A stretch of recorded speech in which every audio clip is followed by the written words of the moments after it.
porque o Léo Pinheiro delatou o Lula no caso de Rosemary Noronha. Segundo a Folha, o empreiteiro relatou à Lava Jato que o chefe da Orcrim pressionou pessoalmente a contratar a empresa do marido dela por R$1.800.000. O primeiro pedido para que a OAS contratasse o marido de Rose foi feito em 2012 por Ricardo Flores, presidente da Previ. Em 2014, o presidente do Instituto Lula, Paulo Okamoto, disse a Léo Pinheiro que a empresa do marido de Rosemary havia tido prejuízo no contrato com a OAS e, por isso, pediu uma nova oportunidade. Em outubro de 2014, no encontro com Lula e Paulo Okamoto no Instituto Lula, Léo Pinheiro foi pressionado pelo próprio atual presidiário, que teria se mostrado profundamente irritado com a demora na contratação. É até engraçado, né, Augusto? O Lula fazia a pressão dele e ficava irritado com quem não atendesse a sua pressão. Exato. Em 5 de novembro de 2014, o empreiteiro reuniu-se com Rosemary Noronha e seu marido para garantir que as pendências seriam resolvidas.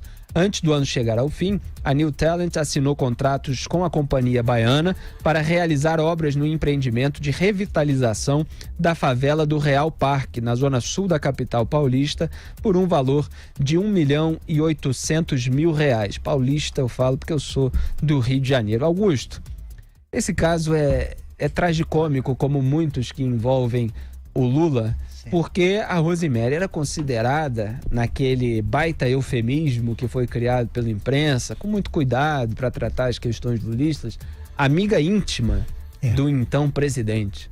Você já viu isso, o sujeito ter uma amiga íntima e fazer pressão para agradar ao marido da amiga íntima? A gente chama em Taquaritinga esse tipo de amiga íntima de amigada mesmo, né? Aqui se chama de amante.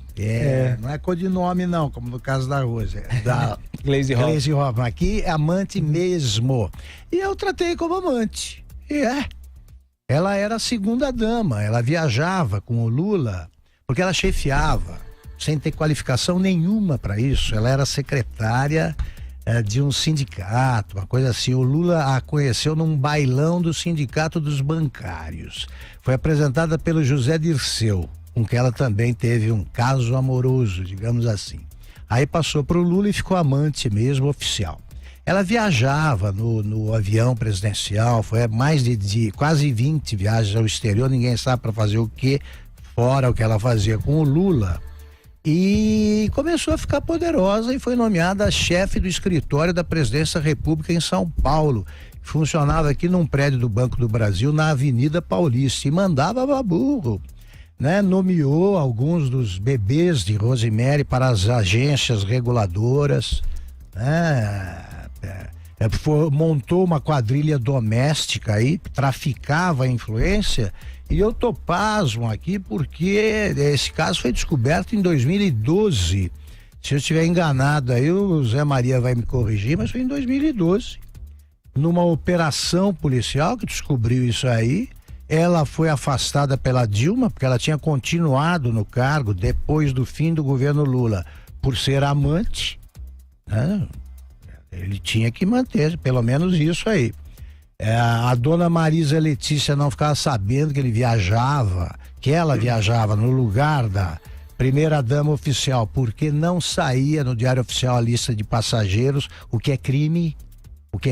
A aeronáutica tem a obrigação de informar quais são os integrantes da comitiva oficial. Oficialmente ela nunca viajou e andou por todo o mundo aí com o seu amante. Pois bem, ela foi descoberta em 2012 como quadrilheira. Agora, enquanto ela continua fugindo dos oficiais de justiça que querem intimá-la para vários processos que ninguém sabe direito, aí correm em segredo de justiça, ninguém sabe direito como estão, ela continuou roubando, sendo favorecida indiretamente, né? Porque o Lula, como um bom amante, ajudava o maridão. É isso aqui que o Felipe acabou de contar. O Paulo Okamoto, onipresente, né, que sempre foi o tesoureiro particular do Lula, ele pagava todos os advogados, um batalhão de advogados que ela se meteu em vários casos e contrataram especialistas para cada um. E ela continuaram favorecendo a própria Rose, pelo marido, por influência do Lula. Quer dizer, até tem seu lado romântico, né? Ele não deixou abandonada a ex-amante. Ex porque não dá mais para encontrar assim, né? Ela não pode entrar na lista das visitas conjugais, porque aí seria ultrapassar todos os limites da cafajestagem. Mas ela é socorrida desse jeito porque tá aí uma caixa preta de bom tamanho. Imagina se a Rose contasse tudo que aconteceu. Imagine, Zé Maria Trindade. Isso aí é mais um episódio daquela série Se o Palácio Falasse, né? Houve ali, Augusto, uma formação de poder paralelo no governo Lula, e ele, para evitar o inevitável, né, que ele tentou evitar essa condenação, ele sabia que estava fazendo algo de errado. Algo não, muitas coisas de errado. Aí ele distribuía as ordens de maneira que os pedidos eram feitos assim, atravessados. E quem pediu pelo marido da Rosemary foi o Ricardo Flores, que era presidente de um fundo de pensão. Foi ele que pediu. Aí a coisa não fluiu e tal, depois foi preciso o Okamoto e inclusive ali mais próximo de Lula fazer o pedido. E esse aí é o pai. Lembra daquela história, amigo do meu pai? O amigo do meu pai é o Lula. Esse é o pai. O Léo sabe das coisas. E é a delação premiada. Ele já fechou a delação, se não falar a verdade, perde, né? Então ele, dizendo exatamente um dos episódios, era como era feita a corrupção e a distribuição da propina, que muita gente ainda acha que é caixa 2. Isso não é caixa 2. Isso é 2 alguma coisa, mas caixa 2 não é. E o Léo Pinheiro acabou, em depoimento, entre as várias ações dele, ele dizendo que empregava a pedido do Palácio, a pedidos do ex-presidente Lula e de pessoas do poder.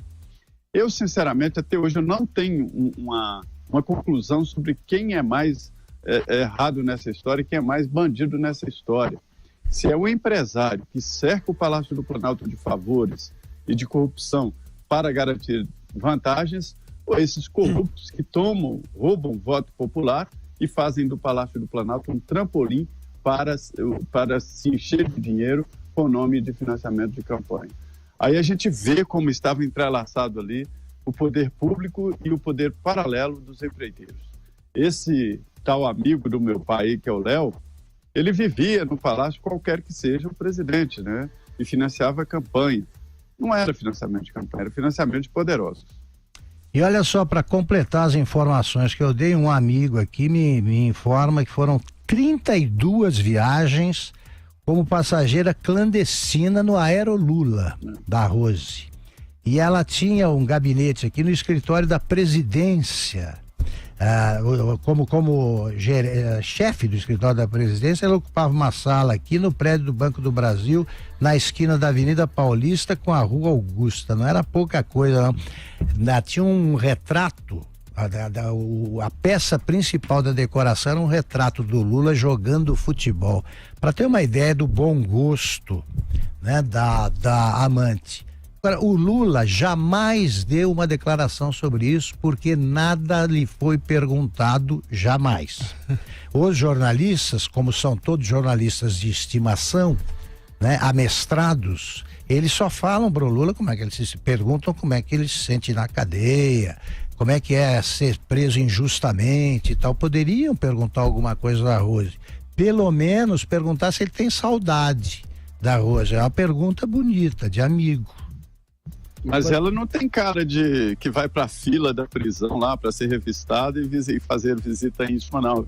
Ela gosta dos bons momentos, essa é a ideia.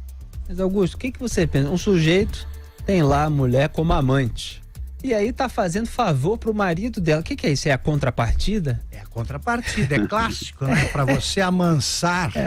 Amansar o marido, você faz um favor e ele finge que não vê. Será que existe ameaça de se trazer a público informações que não seriam do agrado? Esses caras costumam se satisfazer com dinheiro mesmo. Aí não tem problema, eles nem se dão ao trabalho de atender a patroa 2, 3 vezes por semana. Eles se sentem até bem, tem tempo de sobra e gastam o dinheiro que ganham ilegalmente, né? Que coisa impressionante. Eu achava que isso só acontecesse no interior no século passado. Tá aí. É aquele cara que fala, não, eu tenho uma senhora que eu ajudo. É assim a frase deles. É o que o Lula devia dizer em casa. Fazia isso e ele era tão discreto que contam os passageiros dessas viagens, os demais, que era o seguinte: ela ia discretamente, estava lá, não tinha nada a ver, ficava distante no começo da viagem. Durante a noite ela era obrigada, no começo da noite, passava pelo corredor e ia para os aposentos presidenciais para um despacho que durava a madrugada inteira, porque ela não voltava. Então é discreto, Lula, né? Ninguém sabia. Não sei porque me lembrou aquele filme Proposta Indecente, Pronto, Robert Redford, com Demi Moore e o Woody Harrelson. Né? E embora o Redford seja mais justificado. Né? Você te oferece $1 milhão para dormir com a mulher do cara e tal. Sem fazer qualquer comparação aqui com um caso específico, mas a gente fica como especulando. O marido da Rose é até mais barato ali, né? Não tem problema, não precisa você chegar a $1 milhão. Fala, Zé. Isso me lembra aquela história do cara que chegou e falou assim: olha, para com essa pouca vergonha, dou 15 minutos para vocês acabarem com isso. Isso é uma relação muito estranha. Mas o poder, ele produz algumas, vamos dizer, algumas dificuldades emocionais nas pessoas. De um lado, alguns ficam muito solitários e tal, porque a solidão do poder é uma situação muito complicada. O Gabriel Garcia Marques tratou muito bem disso. O Augusto gosta muito do livro 100 anos de solidão, ele trata muito da solidão do poder, mas por outro lado também ele faz exacerbar facetas ali da personalidade que antes não existiam, que não eram notadas. As pessoas se sentem tão importante, se sente tão indispensável, que chega a esse ponto ridículo, né? A essa situação estranha, e para um presidente da República e para um pai de família qualquer. Isso, como Augusto diz, é coisa do século passado. Dou 15 minutos para acabar com isso, é ótimo, hein, Zé Maria? Hoje está tão fácil, não cabe mais esse tipo de relação.